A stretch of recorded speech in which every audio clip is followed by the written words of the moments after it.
really interested in typical sounds. Guitars, for instance, in the traditional sense. I mean, I like it. There's music I love to listen to.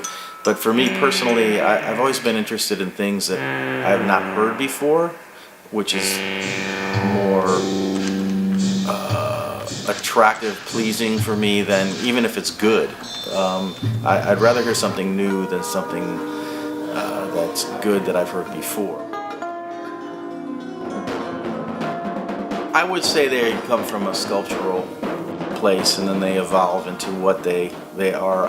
I love craftsmanship, and I really enjoy unique objects. So I would say it came from more of a sculptural end than it did the audio end.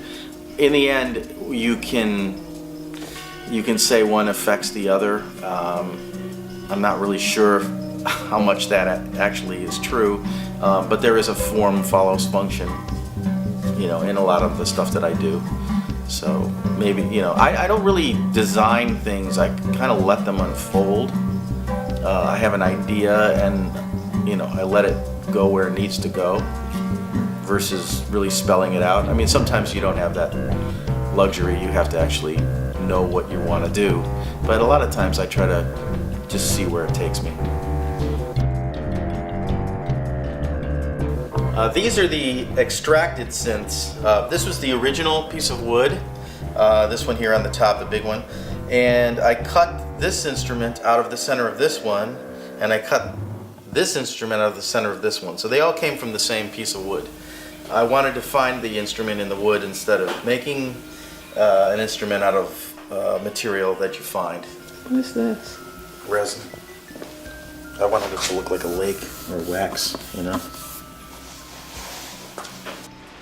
When we bought this land, it was all deep woods, and we had to clear it, and there were some beautiful black walnut trees on the property, and unfortunately a couple of them had to come down.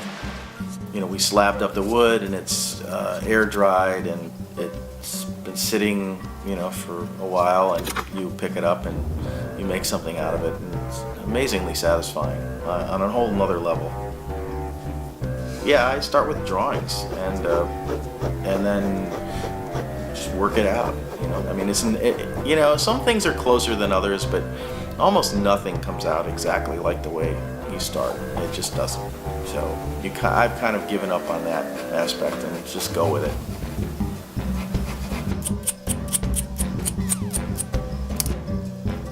The technology is I guess a necessary evil. I'm not so interested in that aspect as I am of the interface and the beauty of it, because I think if something's beautiful and it sounds good, and that could be acoustic, that could be electroacoustic, it could be a digital synthesizer, analog synth.